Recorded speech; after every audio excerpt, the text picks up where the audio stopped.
O wholofatu ma whatalofatu I lau mai maunga Samoa. I le nei foi tūlau le aso, I le nei aso luru mātango fie. Ne ala whai mai whanunga le lei, ai mai se foi le amatanga I o ngā luenga le tātou malo. Le amatanga o le nei tausanga fau, ma le nei foi vai aso fau. Vi ele atua I lo nā lofa ma lo nā le lei, tai mai o le tātou soifua ma le ola. Ia ala I whaiva ma tiute ma ngā luenga wā mataini nei tausanga. Whamalo atu foi le nganga whaaloalo I whaiva ma ngā luenga ma tiute sa whenga iai. I le mawai mga se atu hata o malama le la foi tausanga tuai watu na yatu. Ai o folo fatu mwhatalo fatu tulanga lo ia I lau mai mo mai. E manatu ia se lau le nei foi nei ma se teimi taua.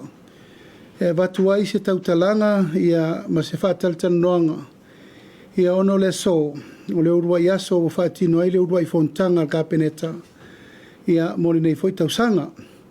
Tātou polkalame I le awirilinga ma le ato tonga li poti I fontanga le kapeneta I le so. O te manatu o le a whai el tātou polkalame alo ia I le sfareili. Pei tā ia iai na I matau puta ua e te tau peo na lo ngona ai le tātou watunu. Ia manisi o wha moenga o le so. O manatu ai e whai el polkalame nei ia e meise ai. O le urua iaso le nei o le whatoa a matanga luenga al tātou kapeneta. A wā le wāwha whenga iai ma le tāpua inga si o tātou watunu.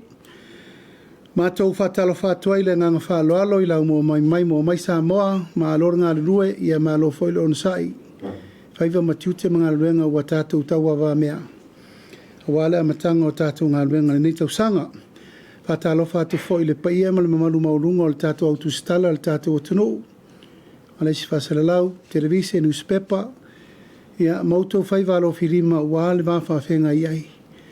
I le tātou so tanga wāwha lalata tu stala, ia ma le tātou malo, ina ia langona, ia malama le tunu, tau po molo tūlei mai.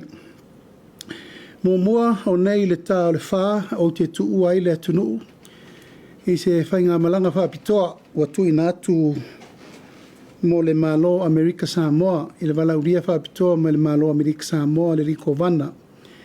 Le sa taeao le atatala lo inai se way of so tainga po se keipo whapitoa ua tau nuu le malo Amerika Samoa e whaingoina o le levasa communication cable. Kukol and levasa communication cable. O le nei waia whasalalau ua iai le taritonunga e re ngata I nā o ngā mo le malo Amerika Samoa. E iai le tū le leia o ngā mo le soso ina mai. Mo le tātou watunu uri wha le leia atili. O le tātou sota inga o mea tau. Waia wha te konolosi. O wā tātou internet connections. Wi-Fi ma mea uma wha pēnā I sota inga lunga social media ma mea uma. E ala I upenga ta whailangi. Ma le whiwhinei tā o le wha. La mātou malanga I se walau ria whapitoa ma le fionga le Minister of Sota Inga. Tionga anga seata tanu wasa ma le rio. Ia ma whaurulunga o mtanga luenga a tato malo. Lo mātou malanga whatasi foi ia ma le whamoe I le komsino leo leo. E whatala no ai nisi o mta upu o lo a fia te lei tatou te minenei. O whala au whasaina. Lo fa penau na mai tau ina I foi o se tasiri nei o afianga. Le vao mo tuelua, e le ngata le awina atu inei o nisi foi o whalau whasaina. A fa pena foi o na tātou mawaina nisi o meolo awina mai la foi tu o le vai tutuila mamanua. Se ava no le lei foi nei, o le amatua wha mautu waif so ta inga wha vao malo. Ina ia tala noa ai e inga uma e whai titi ai, ta upu le nei wha fitauli. Le ngata I lea, ia o le awhatala no ina inisi o mta upu whalau tele, e ala le tato atoa o Samoa. I le tūlanga o le whalau tele ino o mta upu, e ala le taupulenga o le atoa Samoa, le tausanga le nei, I le masino mati o le whaima I nei Samoa. Lona lua o mta upu, o lea ua whai unga whonoina le kapeneta, ma whamaunia le whai unga. Al komiti whapitoa, sa lato firfirina tai fono uma o fono whaavae ale tātou watunu. I le vai aso na te anei ia na tāpena mai ai le nei wha moe moe. Sa tu ina mai ai le i manawa ngā luenga o lātau sanga fau. Sa tu ina mai ai le wha i unga a le tātou komiti o interview sa whai. Ma le lātou tāpenanga o ua i ai le lātou wha i unga e winga i le fili ina uma o taitei whono taitasi o i tū malo whono wha vai uma lima sutasi tonu o le tātou tino. Mai lo nganga wha alo te manatu o le tūlanga loa ia le nei e wha i loa ai taulu manga uma o e ufirifiria. Ai o te leito laulawina i lātou o e ufirifiria e vea matai te whono. O le nei whai unga o se whai unga i lunga u wha vai i luna o ni ai inga na tu ina tu ai whaasala launga. Ma whainga wha vai fau le tātou mano le nei pai inga. So se tangata o le a fia a vea matai te whono. E te tauna o ia awala e pei o ai inga o lo whaasala lau waiso se ngā luenga le malo. Ia ma whainga wha vai le tātou mano e ala imtanga luenga mwha la poptonga. Le sa tu ina tu ai whaasisilanga o i lātou uma e fia a vea matai te whono o le a te tau o na tusi apalai uma mai. Ia i lātou ma le peno e ui atu le mtanga luenga tinamta mai tai. A wale fia vea i lātou te whono. I le li poti watu ina mai e le komiti whapitoa sa lātou whaia le ilo ilonga ma whaia iai le whai unga. E iai inisio i lātou na apalai mai o fionga i whaipule. E iai inisio li whaipule e le apalai. E iai inisio li whaipule na apalai mai e na whaaria le lātou te i le poloketi. E iai fo inisio whaipule na apalai mai e lango i le wha moe moe o le poloketi i 2 miliona. Ia maua whai ui naim wha maoni el kāpeneta e toa wha whaipule o i tū malo e toa wha e lei au maia ni a lātou tusi apalai e ala i le whaatinoina o le interview mo le whiwhiringa o teitei whono i tū malo mua o le tū malo le pā e lei apalai le lātou whaipule. Lona lua o le tū malo whaleata tolu e lei apalai le lātou whaipule. Lona wha o le tū malo whalea lupo e lei apalai fo i le lātou whaipule. Ea lona wha, lona toru lona wha o le tū malo o whasale leanga. Whasale leanga no me la lua e lei apalai fo i le lātou whaipule. Ma o tū malo la nei o le na whiriwhiri ai komiti o i lātou na apalai o le u whatau nuu i ai le whiriwhiringa mo le vea o e na awai i le whasale launga application e whiriwhiri ai lātou o le utau lau ria winatu o lātou suafa i le teimi tau lau lau i tū malo ia. O isi tū malo e 5 i lalo o le vaenga whao whai e le chapipi. O i tū malo ia sa lātou lango ina le poloketi ma le ato o toa. E le iaiso lātou wanganga te i le poloketi ai sa mai le lātou lango e fia vea i lātou ma taitei whono o ia poloketi uma. Ma o lea ua whaia i eile whai unga al kāpeneta e tō fia fo i lātou e vea ma taitei whono o i tū malo nei. E eile i tū malo o vai maunga wha e eile i tū malo o vai maunga wha mele tū malo vai maunga tolu e eile tū malo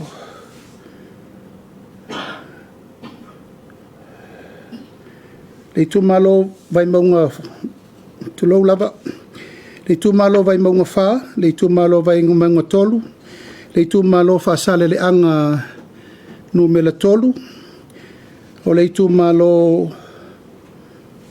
o ale pata i tū pai lalo o le tū malo o le vaa o fonti o le tū malo o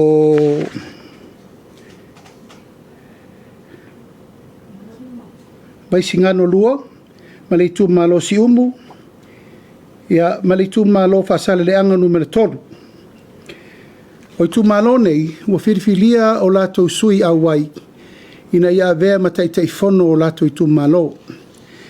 Peitai o le anava le vaenga whau whai, al whātua tua i le tua sa mo utasi. O le ploketi le nei e te tau o na matua i malu pui pui ale lei. E afu ai le whiriwhilia o i lātou i te tau na au tau a veina le ploketi. Ma o i tu malo la nei o leo o whiriwhilia ai le taito o lua o i tu malo. E afi ai tu malo leo o tō lau lau inatu. O isi tu malo e lima, o isi vaenga whau whai, na lato maita wina lo lato apalai i le avanoa, ai lato te tee i le ploketi.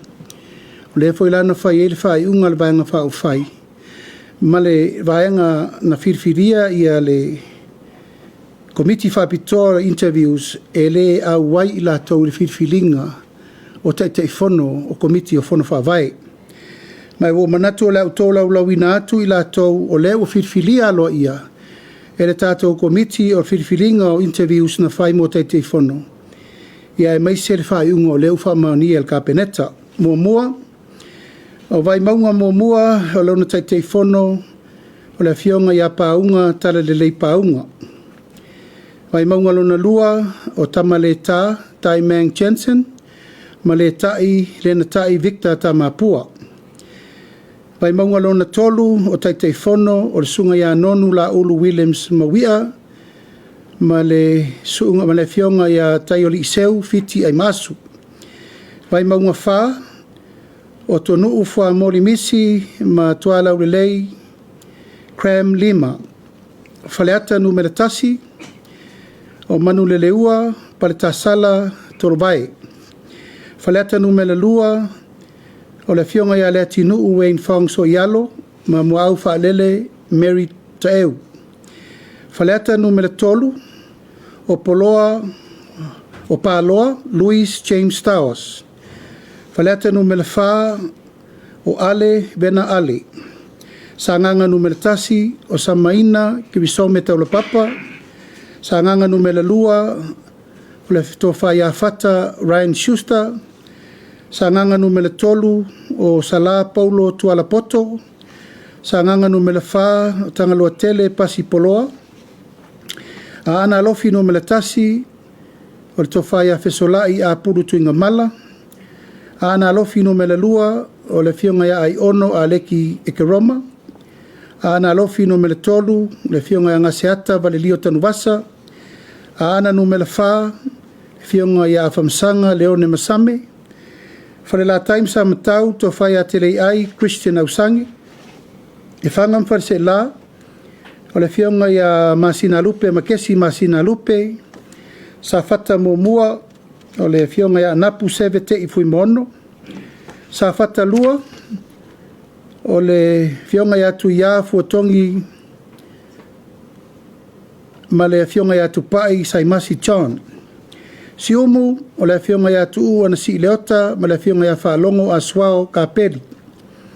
Fale alili o le fionga ia tu lupe o ni semo. Fale alili lua o le fionga ia maiava fui mono a safo. Loto fanga o le fionga ia fiemena o mimta afa o le fionga ia fiola Yosua. I tu malo le pa o tupua John Tupua. Ali pata tu pai lalo o le vautongo Rodney Chang ma le fionga ia whalo mawaenga titi mai a tafua. Ali pata tu pai lunga o le fionga ia tafua Edmund Taufua. Vao Fonti fui mono tui vaitolo ma le fionga ia mau usiosi pue mai. Ano ama anu me le tasi le fionga ia moe whaawo tiule stafunai. Ano ama anu me le lua le fionga ia to mata Nora Leota. Whaasale le anganu me le tasi, le atinganga matafi la wina. Whaasale le anganu me le lua, le fionga ia maangele se kati fioi. Whaasale le anganu me le tolu, le fionga ia pali i te eo maspau manamula urusami Leota. Whaasale le anga wha, fionga ia tea to alapeato. Whaasale le anganu me le lima, le fionga ia vui i inga sione. Nganga i maunga tasi, Honorable Vaeao, Sale Eula. Vao sau malo alofi po. Nga ngai maunga numela lua, le fionga sewa muri fasitoma. Ngai whamonga no mele tasi, to whai ala vea, Solomona Paulo. Ngai whamonga no mele lua, Faisala, Lilo Tu Ioane. Ngai whamonga no mele toru, Lauria Maria Tole Watea. Vai singano no mele tasi, la fionga ya amitua na i tau tofi Roma. Vai singano no mele lua, Moto Pua, Seve Henry. A Feleti Pali, Matangaloa. Fale alupo tui ma Seve, Poto se Montafa. Ala tau e sifo tau tu ave la faitele valoanga. Sa alenga tasi tu la fono David Hunter. Sa alenga lua le lua sangato Karene. Palauri tasi muripola Ana Rosa Ale Morioo. Palauri lua Fiu Bonifacio Vasa. Palauri tolu Ayolupo Tea Misa Tony Ayolupo. Ia masatu paitea. Asiata sa levao leoa. Ia, o manatu o le taunuunga le nā o le tātou whirwhiringa, o le tātou komiti ma ua whamaonia fo i le tātou kāpeneta, o le tau tonga le nā o le tātou whainga whirwhiringa e ala i whirwhiringa mō teitei whono. Pean whasisi lātu e toa se fulu ma le tasi tu malo o lo iai le tūlanga o teitei whono so whatasi.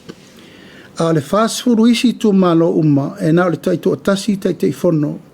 O lo fea ngai ma ia i tu malo. O le nganga maualunga ma le wha moe moe. Ina ia ta oto le lei le whainga wha vae na mafuai.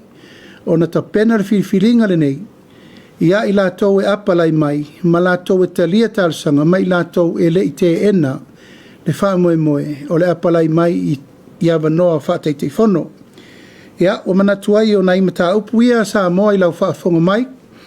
Ina ia ta oto e leanga tonu le whirwhiringa o teitei whono le vai aso nei. O lo whanga solo ai interviews umalava i whono wha awai taitasi. Whirwhiri ai lau whainga luenga e tō lima. Whaatulanga ai e teitei whono ia o tō laulau inatu sui awai o komiti o whono wha awai. Whaatulanga ai loa o le au suia le whono atoa. A komiti uma au whainga luenga uma, ma teitei whono uma, o whono whawai. O le au suia i lea sorusu wiva, tolu tolu tasi. E lua whono e whai i nei tūmua, tasi le whono e whai sala whai. A moe moe o le tātou malo o i, e fofola umai a ia inga whainga whawai, whau ma mea uma o le o lima teitei nai, le wha ngai o ina uma. O le polkalame mo atina ina o nu umai tu malo. E ala le tātou poloketi miliona. Ia, na manatu lea o na o le tāu o le tātou mtaupu nei, au whanga solo tau rumanga o ngā luenga, mta ngā luenga, ua tau ai o na whailo. Mō le sirifia le atinu, leanga o le lava e tele ia le tūwhesiri mai po o wheme ua ngā i eita o lumanga o le whirwhiringa o tātou teitei whono. Ia, aila whatu le tātou au tustala, ia ni mtaupu e whiala ngā, o le tātou porkalame whalau te reina e ala i whai unga al kāpeneta i le so. Whatoa whatau nuina las whareile a sau nei. Ia, malenganga whaaloalo.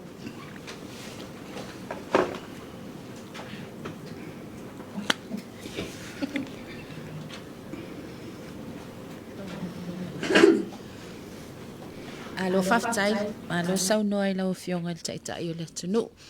Ia, whamanuia tu fo i tau sang fau mai nei tu o le vai. Ai o la ofesili mua whamole lau o whionga. O le mata upu le taitai whono. Ia, le ua manino au o whala e le whaamalamanga fo i. E lau o whionga i le pale mia o nisi o vaenga. Ia, o la ofesili. Pe ianga tonu lava i sui o le vaenga whaupu whai le HRPP. Le whapea e le i apalai. O na o lo te i le poloketi. O lo te mauti noa na manino lava i lau sau noa ngai le i anga i fo i whainga malolo ngal kirisimasi. Ia e pei fo i na manino fo i le whailoa i ngā mali tai o le tua ngai. O lo whapea mai e le o le te a i latou e le o te o na o le poloketi.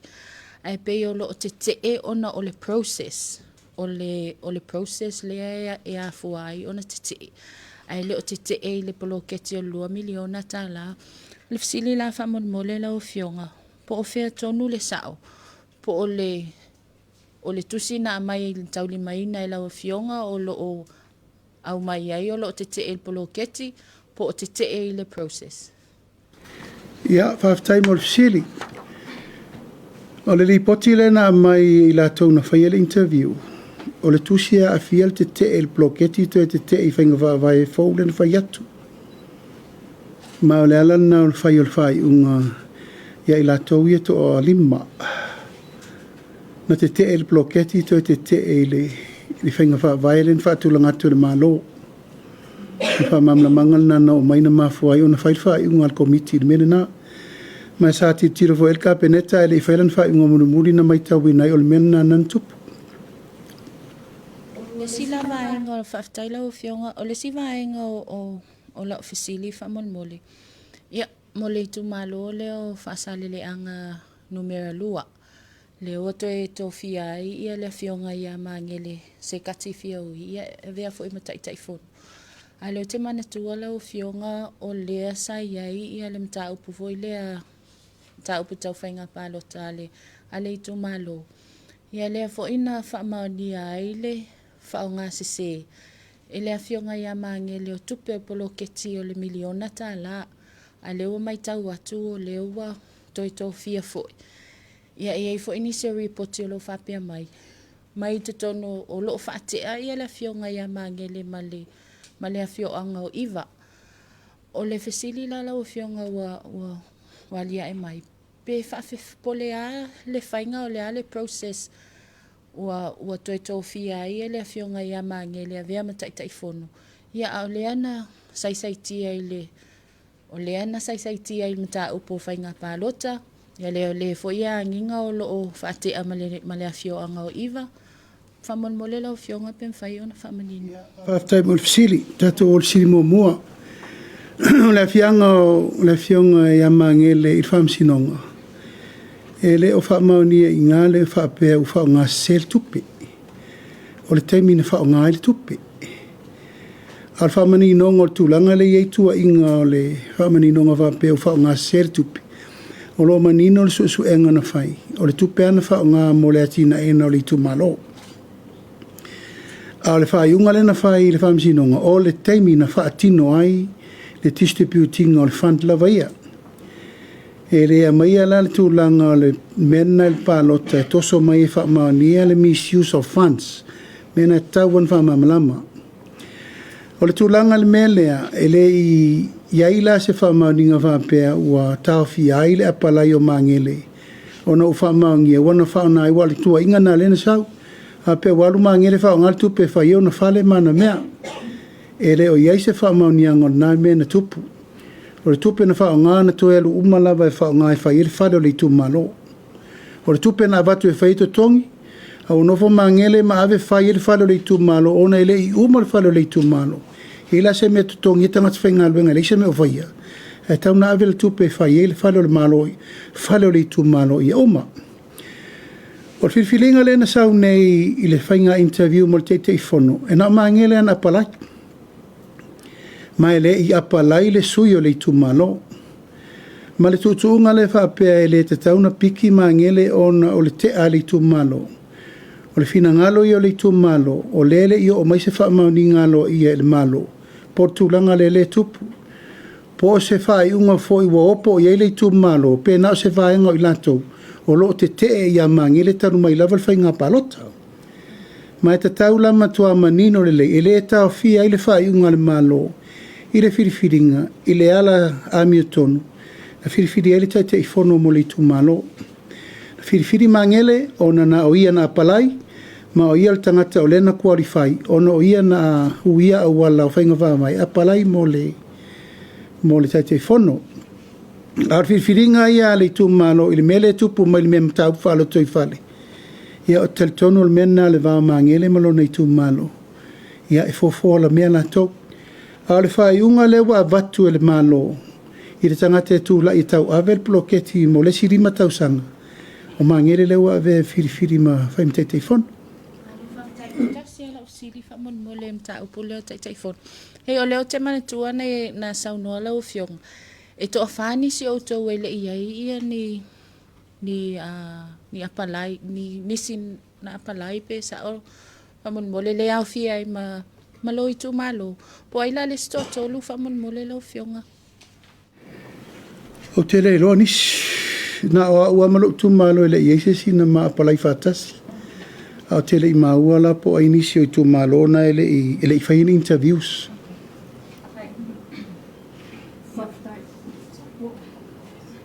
Taim lewa noa.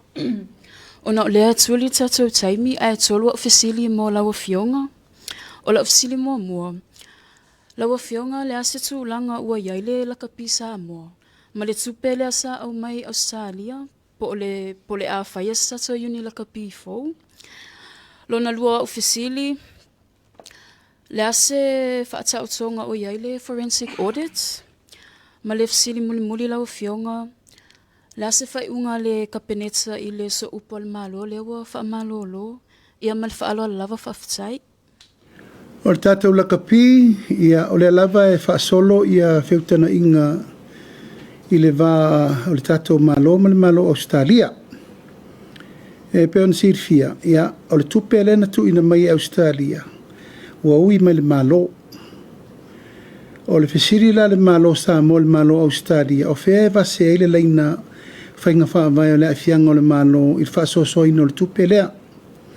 E tai o lo mai tau le tātou malo e le o ta oto i le angatonu tātou iun la kapi Samoa o le whai te tenga le nā. Ma o mana a watu lau a vea i le iuni la kapi Samoa. A whai o le pūlenga le wha le tonu. Suir pūlenga o le la kapi. E le mawhai o na tango fia le malo o tala no ino le tupe le wha vau malo mai Australia. Ma le malo Samoa e vai atu ele o ta oto le angatonu mea nga i le tupe lea. E laua mai ai o na whai el feutana inga ma le uni la kapi sui o nisi o le uni la kapi Samoa e anga e fo i el whaafi tauli. A le malo i o lo tapena e mail tupe le wha o ngā mo le uni la kapi Samoa. A e tatau o na fo i el whaafi tauli le tupu. O le wha le tonu le pūlenga le uni la kapi. O la wala fo ia la tau, me ono whai atu o umana o mai ma tele tara noanga mwhinaunga wo o mai fo i le presidente o le uni matala noa. O umana whai lau tale ana mula uru sami. It's not about the board or them. It's about Samoa manana la kapi whai i le lek. O le vai ele malo, e le ma whai o na wha mamuru le tupe le i le uni a Samoa pe a vai atu le wha le tonu. E ta tau na fo ia le iai o la le tari o le mea. La le tari o results. O fea o iei le tato sulima le teimini. Tato tufia. Fea le tato tufia le tato sevens. O tato tufia. O le maua lalo le nao le mele o tato wo o iei le teimini nei. A wana wha peo ma le teimini nei o le lei tato results ma le lei mea uma. O la le mea la afsiringi e o la sa le lei. A le mea na le teimini nei umana tuai. E ta tau o na whaile fufuanga. Sui le pūlenga a le uni la kapia Samoa. O na aungo fia lole o le malo e lango sa iri ngā tupe uma. Ma watu nisi tupe fau e wha le il tato la kapi. O le sifsili ia o sa u tu inatu fo il whamtalanga winga i le so upo le tato malo wa le si whasalalau. Le so sa whataranoina e kapeneta le whai unga le ngā fono. Na tu ina mai e le komiti whaapitoa sa lato wilo iloa le susuenga sa whatino. Pei tai o le taimi lava e tasi sa tu ina mai e le tusi whamawai a le fionga i ana nai tu le tufunga. Le foi sa avem so upo le tato malo. Ia mai o leto e fsiringi ai loa le kapeneta le whai unga na whatino e le pisasi.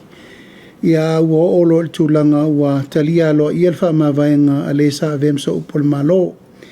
Vei fwoi nei awanoa se teimi, langa o le tulturia i mo tutuila. Ia an whawhelo i fwoi le mamori le nganga whawhtai tūlanga alo i el tau tua fwoi le tamari i o le tunu.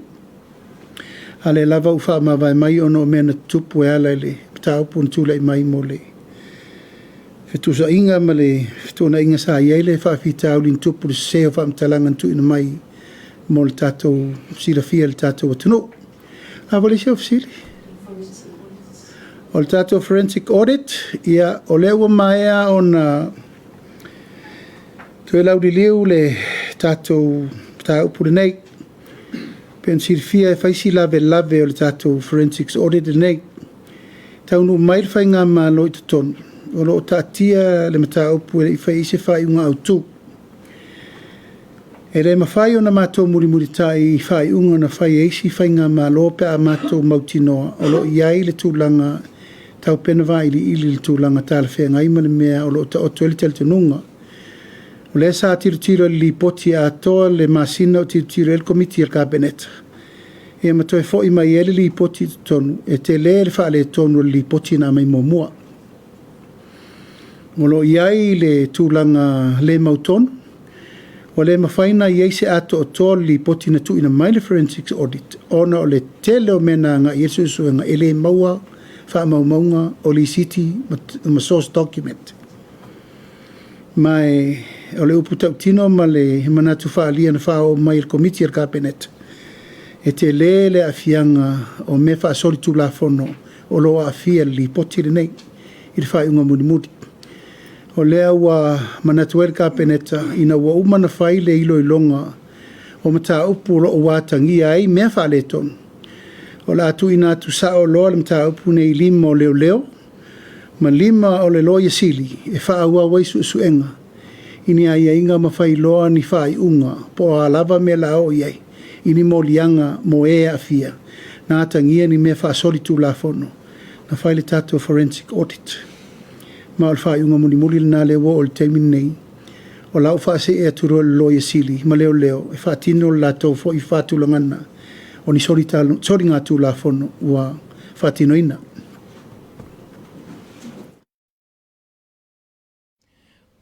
Malo whaafitai, soi whamanui e lau whionga I le taitai o le malo. Ai se itoe tulilo atu o tato iei I le vai a aile na o tupe ia po o le mata upule na awatu nei le tamaitai lea peitai o te fia tulilo atu pe ua iei se pe ua tala noa ina po el kapeneta le tupe po lea na whaanganga le na au mai tu e whaonga le SOE le State of Emergency lua se lau 5 miliona lea na fesilingia lea o mai ia le whainga malo na altasi totongi o rau whainga ruenga malo na lava I le tupe na totoe pe na toe tanga iai I se saidi linga po o ame na whaonga I le tupe le na whaonga e le whainga malo le tu mau lea na iai ma wha solo mai wale sa fesilingia fo ele fionga I le taitai o le malo le tu mau.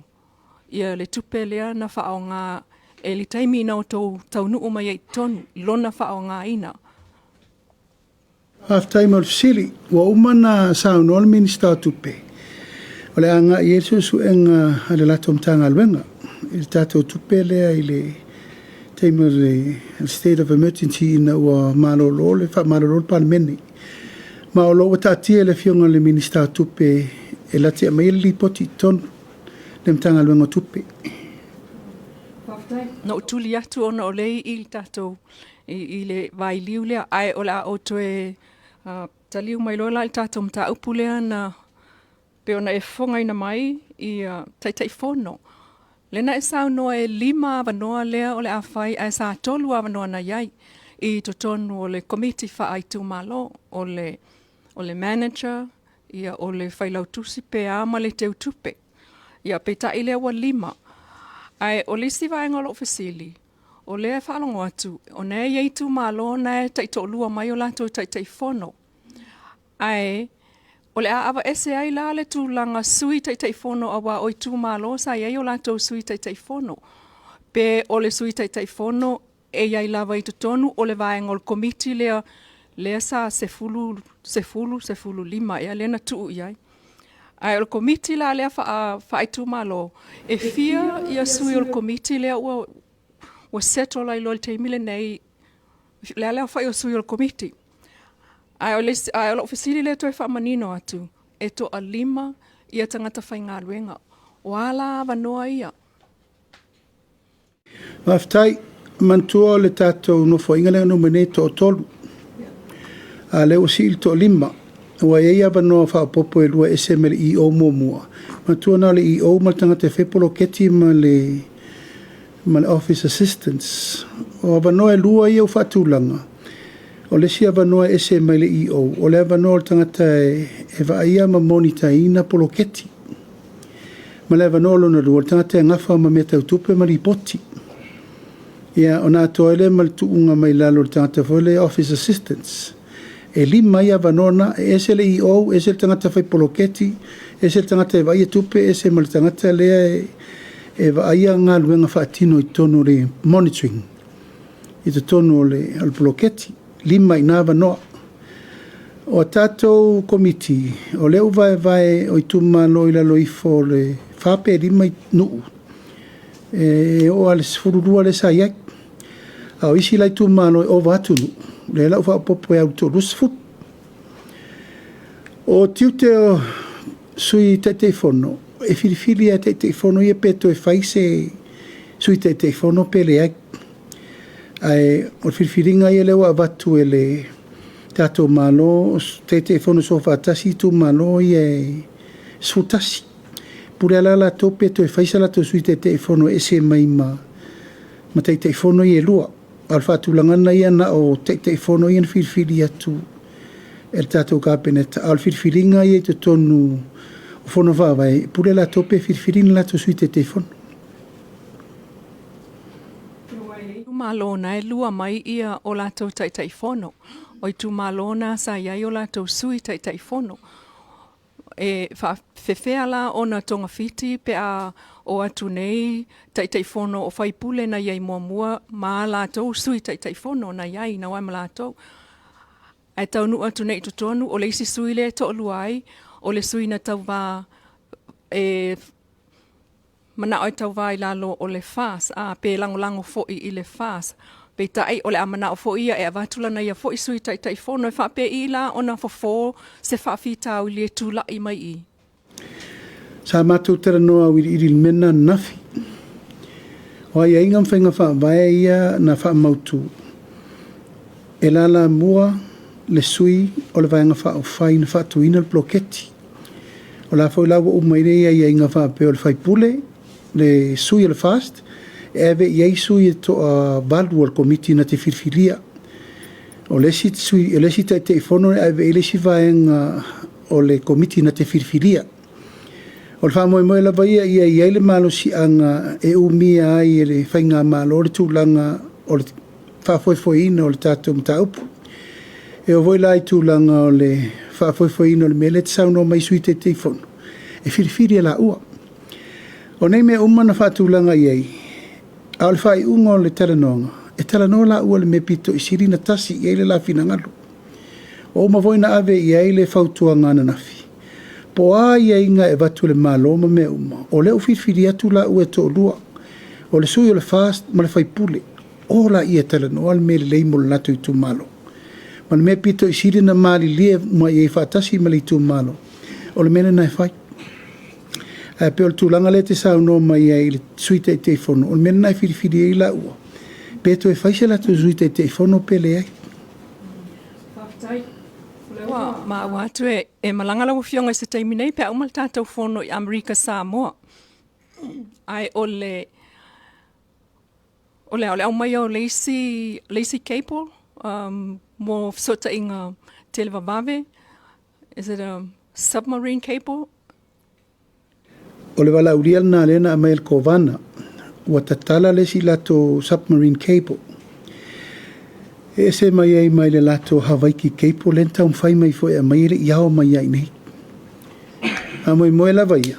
E le taun tato misia vanoa pe awha pe o leu wala o mai tutui la tato te o atu e mori mawina le lato submarine cable fau lea. A o whatusa tusa I le vao tato matutui la. E le tai o tātou o sao ma le lei, ma le tau ngofiela I le internet a tutuila. Psa o lava na. Te tau nu uro lau vale le tutuila e se le vave o na kiliki o lungo telefoni ma mea. E o wala le lato tau. E tau ngofie ma mao le internet a tutuila na ilo tātou. Fufuanga la na leanga ilma fontanga ma le a fionga I le liko vana. Ia polale au wala e wha soa mai ei le manuia lea. Mo tātou. Mai au te talitonu le me pito I sili na tala whea ngai, ma tala whiunga lea o le tātou o e mata I tū. Mai o mai ale teimini nei tu lope ona o whai atu. O lo maitau ina pēle tūlanga o le tātou te o ai lo potu le whaasolo tuai tātou taranoanga I le so e alu motu motu. Ma alo mai tau ina pele mea nā ua lewa na tauna tātou lalaa I se si mea malosi atu. Ia lelei, tau ngofie sao sao al tātou internet. O le mai tau ina e o mai te mile nei. O le aingo ngolo ala ina fo I landlines. Ia o le lola po le ale mafuanga peita. I toe tuli loa atul malanga le Amerika Samoa. Sa ia I le fautuanga I le tausangan te neil tātou fono mulmuli. Ave na e sau no ai. Ave le fautuanga I le sui o Samoa I Amerika Samoa. Au mai se lisio mea o lo mana o mia. Mo le anga I luma. Pe ua tau nu o mai sea lisio mea fia mana o mia na wha lei. Ma to e longo mai ia fufuanga I pe o le fauina I le stakisi o fale mo tātou tangata whai ngā ruenga ia ai o le ngalue ina fo I o le whanua o Samoa I Amerika Samoa. O lo whaasolo, wa umana avel whaatonunga I le tātou konsula lai Amerika Samoa tāpena ua mai tūlanga ia. Ma o lo iai le tūlanga o le development of plans ma mea wa umana whaatatia. O le ato e maua I fo I le sifsota inga I le mtaupu lena mai le stakis.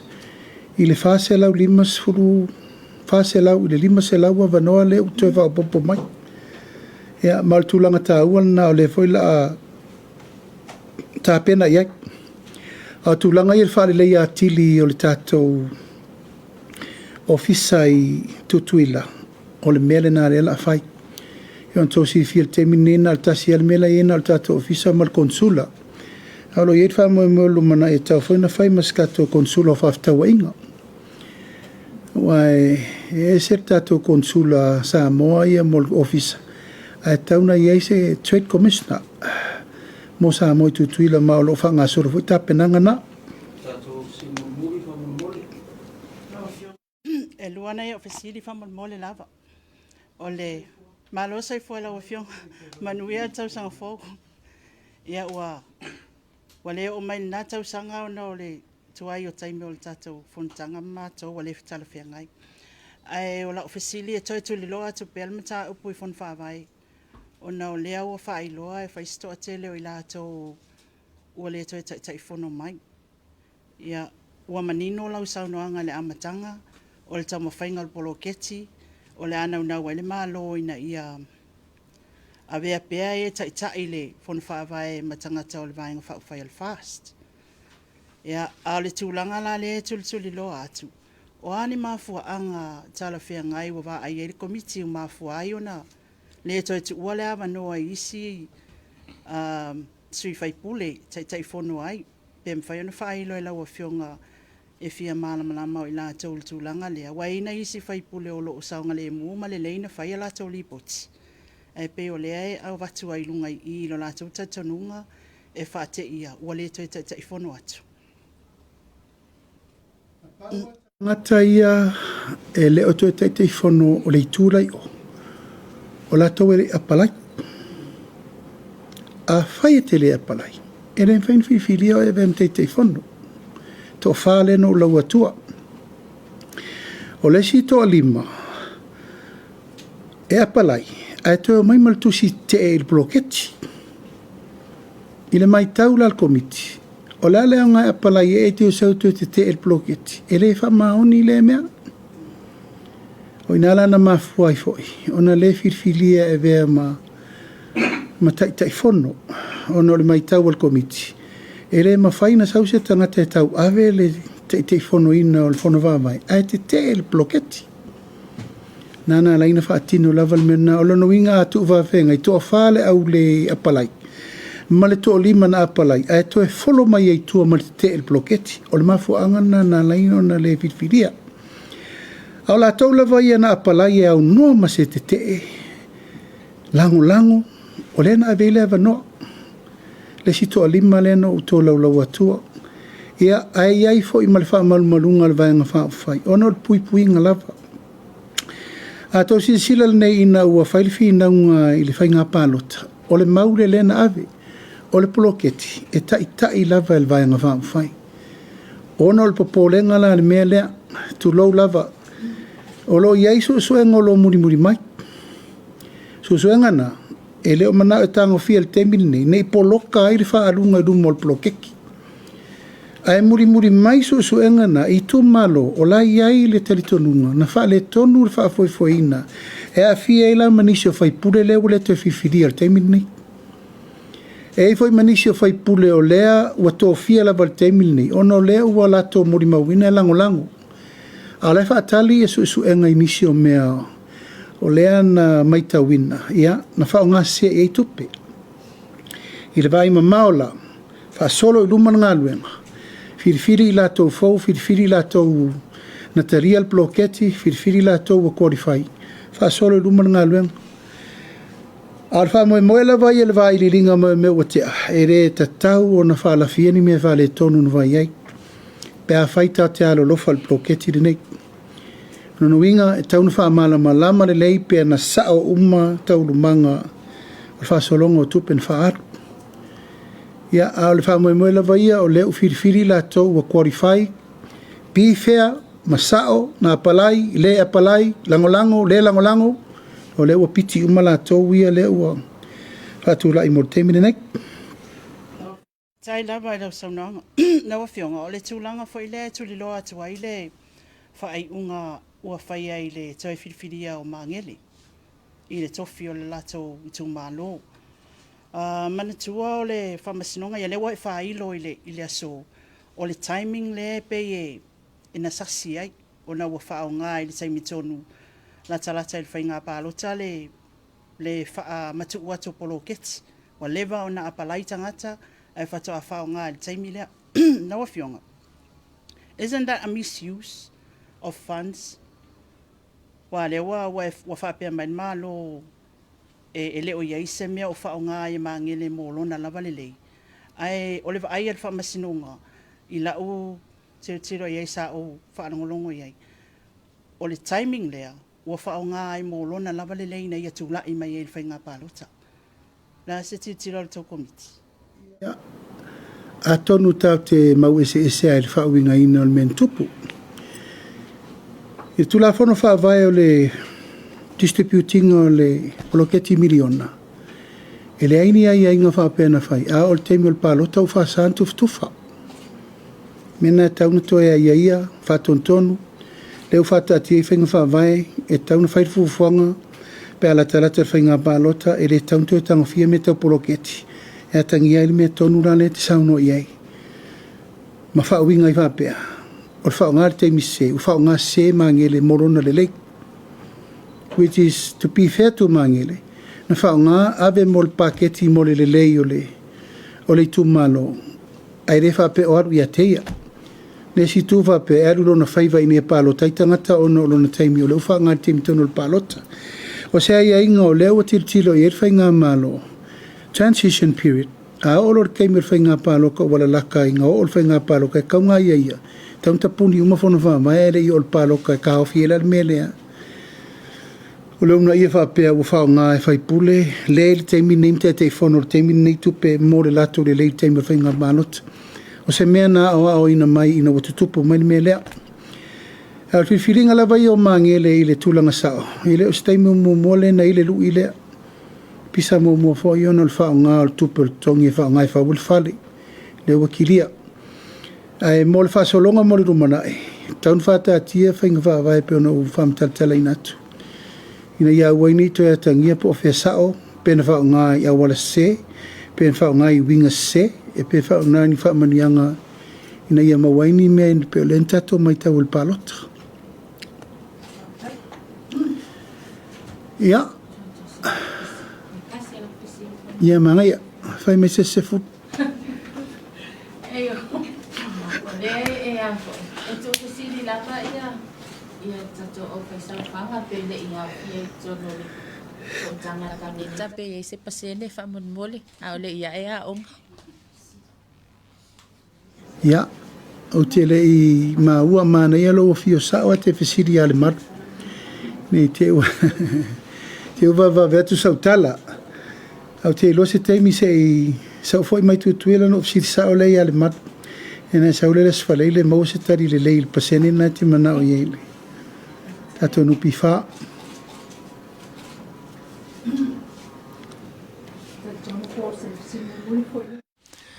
Lawa fionga, o lea ua le whale tonu lea nā whainai ia le sunga a nanai.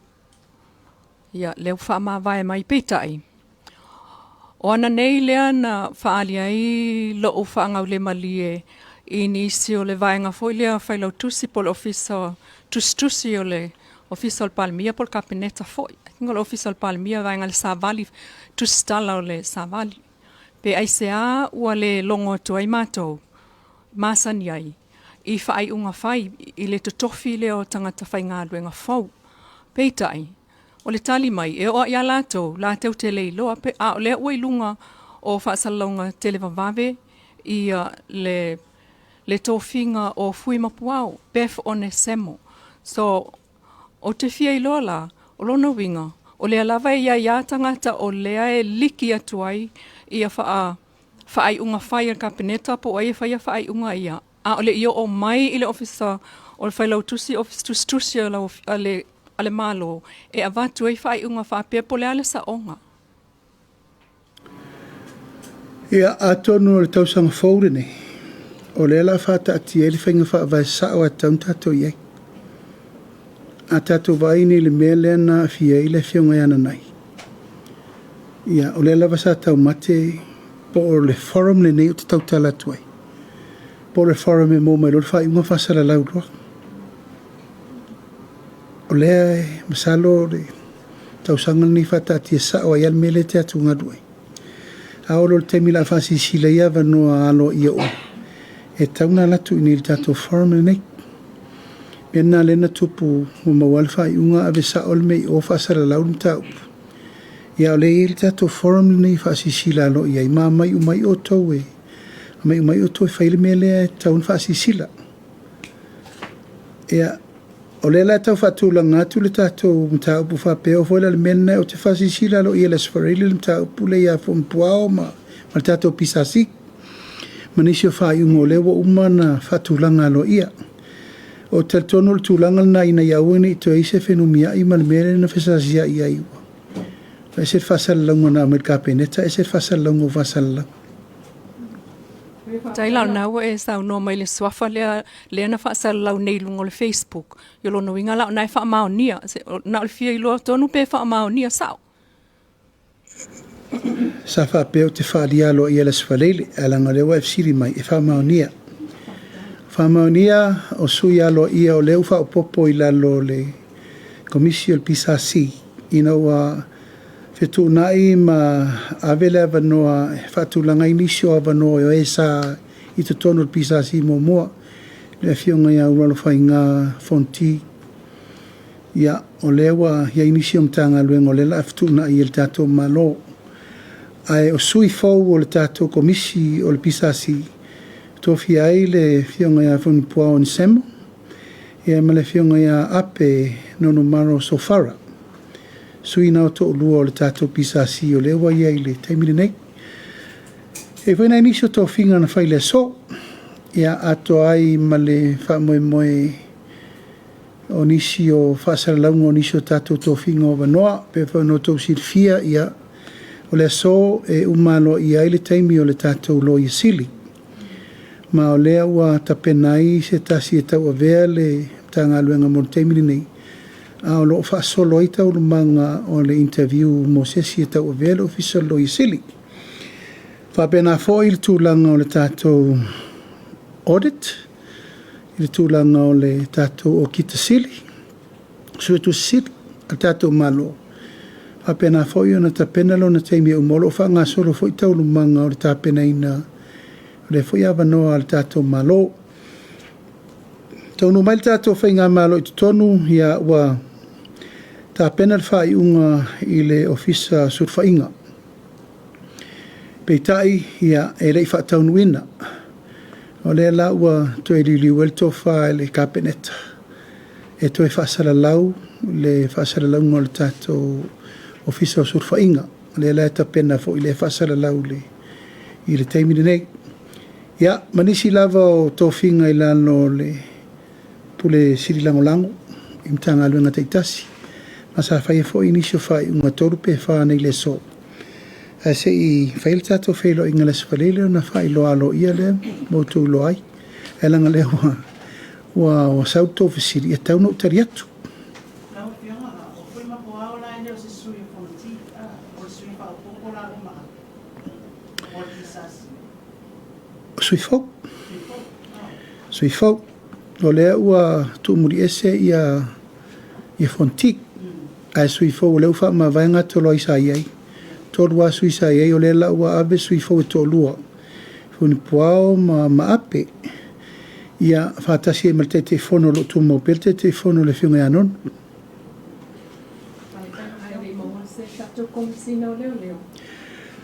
O lea e whaiu le whaiungo le so.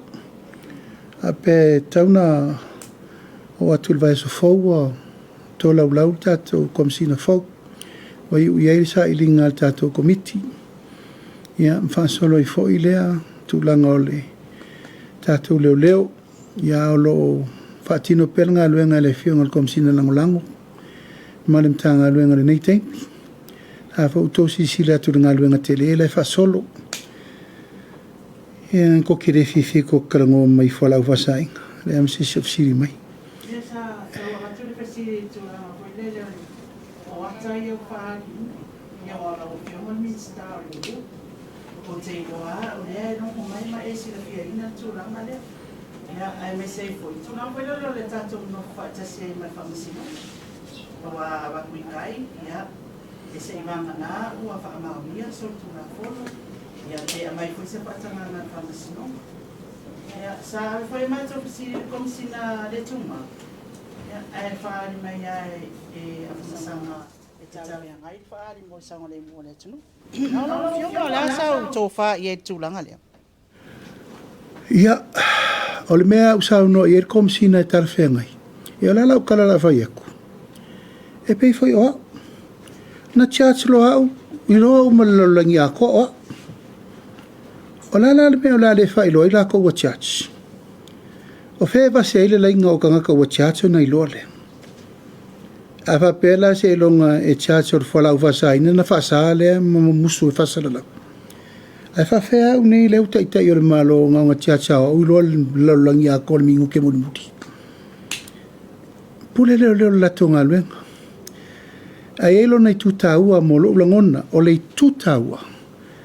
O le awala ia alert le tunu. Ia I loa le tunu I la tau nei e whaia le mea le anga le nei. O le su e tupe I le tunu. E watu pela upu mamafa le nei. O le tango fia o tangata o whalau whasaina o lana le nā ia ta tau. A le mele o tupu. O su e tupe tangata I le ola o le tunu. And that's the most serious matter we ever face now. Wa su e tupe I la tau le olo whanau, ma olo o tangata. Whai pisinisi e. Whaatau o la tau tāwale, whau o la tau whale. Whau me ese. Ai longa tala whenga in mele. O se soli tu la whono me tau tia le mele. Ia, e peila ona sau no le mele na. Wa o ngā le mele o le whaasara lau ata. E lei e masasi e tau le vale le mele. A wafoi, o le la alu mo nei lunga o lona inga o lona ingoa, o lona suafa mo lona nuu. O nā alo lea, o le whai te tenga ma le fisoso ani mai le nā, a le pule mamaru ari imwhai pule mau o tele I tu malo o mai, e li poti mai la mele o tupu. O I sia tangata te le lo le wali, anga le wakua I rungaka e le lo, o le ko ke whiri eita makangaka o le whenga ima le mea. It's a protection, alert, and a safety valve for everyone. Ina ia mauti noai, ia e loa le o lo iau talani. Ma ia loa foi le pui puinga, wai, tau te le loa lau vai. A le mea ia pe ono fai atu. O le manta upure nei. Sa tauna fai se furu duas furu tau sanga taruai.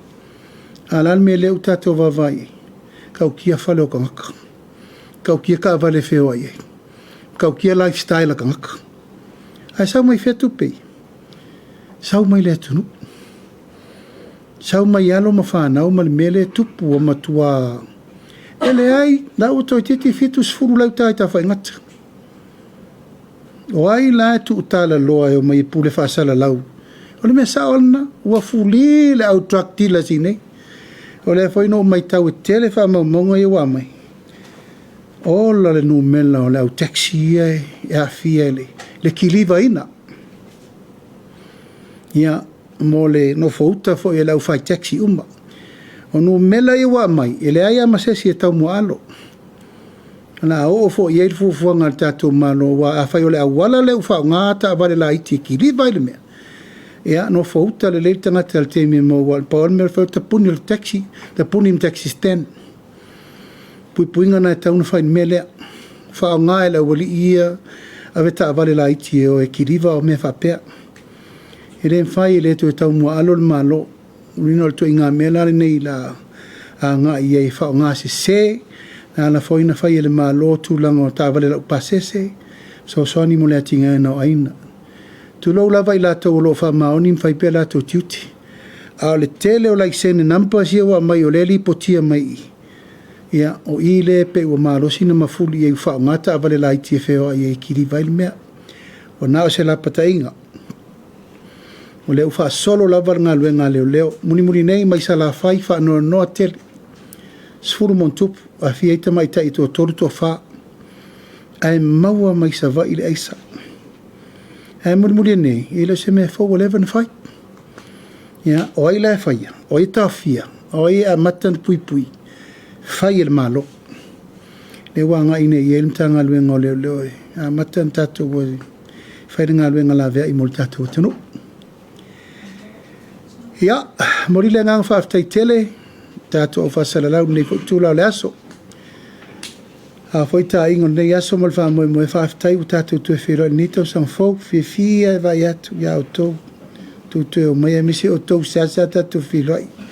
Sa fai meita o mai pe ni tato fa sana i nei ma tato tele no tato fa so fo nei to sanga fo me uma e mori le ngang fa aftai tele lo to wa fi mai tala mai ao e se foi tapo i mai se tato tunu i moto malawa ta fa fi o langi no mai tau mai fa tai tele sa moa le ua tato wa matal nei tau sang fo le lofa malanga le leo le tua ia tato tapo ia faiva mga luenga le nei tau sanga las farele la fasi sila lo ia tuai le wala fa il tato investment le valele ta sinam ta upu sa pasia nel cabinet ole wala ete shareholder tato valele male wala sa wila te nga tu petonu tato yutos ia la tal tato por kalame na pe atu te liu mai tutuila langa o vavel te va ai manu te leina la fa sa sa mo nei tu la aso ma to wa lo fa te latu